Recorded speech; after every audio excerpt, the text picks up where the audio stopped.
27শে জুলাই রবিবার আপনারা যে মিটিংটা করলেন, সেই মিটিংয়ে আপনার দলের জনপ্রতিনিধি সজল ঘোষ তিনি তিরঙ্গা ঝান্ডা নিয়ে আপনাদের দলের নেতৃত্বরা যাচ্ছেন, কি ভাষা প্রয়োগ করছে?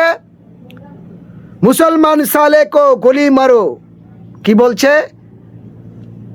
আয় বিজেপি, আয় কংগ্রেস দেখে যা রাষ্ট্রবাদীর ক্ষমতা, আয় সিপিএম দেখে যা রাষ্ট্রবাদীর ক্ষমতা, আয় জিহাদি দেখে যা রাষ্ট্রবাদীর ক্ষমতা, আয় মুসলিমরা দেখে যা রাষ্ট্রবাদীর ক্ষমতা।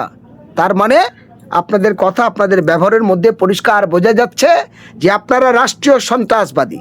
এমনি ভারতবর্ষে না, সারা বিশ্বের মানুষ জানে আরএসএস মানে রাষ্ট্রীয় স্বয়ংসেবক না, রাষ্ট্রীয় সন্ত্রাসবাদী উগ্র সাম্প্রদায়িক শক্তি। বিজেপি মানে রাষ্ট্রীয় সন্ত্রাসবাদী উগ্র সাম্প্রদায়িক শক্তি, এটা অস্বীকারের কোনো জায়গা নেই।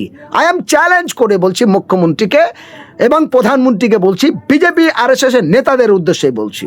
কারণ আপনারা যদি হিংসামুক্ত সুষ্ঠু সমাজ চাইতেন, আপনারা যদি দেশের দুর্নীতিমুক্ত সন্ত্রাস চাইতেন, দেশের দুর্নীতিমুক্ত সমাজ চাইতেন, তাহলে আপনাদের দলের নেতারা গুলি মারো সালাকো, ফাড় দেঙ্গে, চিড় দেঙ্গে, রাস্তাইতে মারবে, মহিলাদের ধর্ষণ করবে, প্রকাশ্যই খুন করবে এবং জাতি ধর্মের মধ্যে দাঙ্গা লাগাবেন।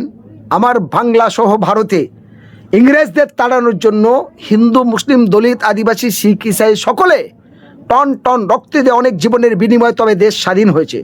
সেই স্বাধীনতার ইতিহাসকে সামনে রেখে দেশের সংবিধানকে আপনি পড়ে শপথ নিয়ে বলেছিলেন, আমি নিরপেক্ষ দৃষ্টিভঙ্গিতে বাংলার সহ ভারতের সমস্ত জাতি ধর্ম বর্ণ নির্বিশেষে সকলের মুখ্যমন্ত্রী, সকলের নিরপেক্ষ দৃষ্টি ভূমিকা কাজ করব। কিন্তু আপনি ক্ষমতা পেয়ে ক্ষমতার অপব্যবহার করছেন। আপনি গণতন্ত্র নামে দলতন্ত্র রাজিত্ব করতে চাইছেন। আপনি ধমকে চমকে মানুষকে বোকা বানিয়ে নিজের বাহাদুরি করতে চাইছেন।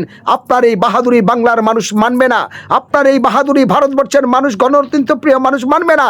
কারণ অনেক রক্ত জীবনের বিনিময়ে, অনেক লড়াইয়ের মধ্যে দিয়ে দেশ স্বাধীন হয়েছে। অনেক লড়াইয়ের মধ্যে পর পর রাজনৈতিক দলের পরিবর্তন হয়েছে। অনেক লড়াই আন্দোলনের মধ্যে দিয়ে সরকারের অনেক নীতি আদর্শ বিসর্জন দিতে হয়েছে। সরকারের কালাকানুন আইন প্রত্যাহার করতে হয়েছে। শুভেন্দু অধিকারী সাহেব, আপনি মনে রাখুন, অনেক লড়াইয়ের মধ্যে দিয়ে কৃষি বিল আপনার নরেন্দ্র মোদীর সরকার পরিবর্তন করতে বাধ্য হয়েছে। অনেক লড়াইয়ের মধ্যে দিয়ে আপনার এই শিক্ষামন্ত্রীর তার দুর্নীতির দায়ে ঘাড়ে নিয়ে ইস্তফা দিতে বাধ্য হয়েছে। অনেক লড়াইয়ের মধ্যে দিয়ে তৃণমূলের অপদার্থতা সরকার পরিবর্তন হয়েছে। ফলে আপনি যদি মনে করেন সমস্ত কিছু আমার পৈতৃক সম্পত্তি এবং আমি মহারাজের মতো পাঠ করে সমস্ত গণতন্ত্রের নামে দলতন্ত্র রাজিত্ব করে গুন্ডামি করব, এটা ঠিক জিনিস হবে না।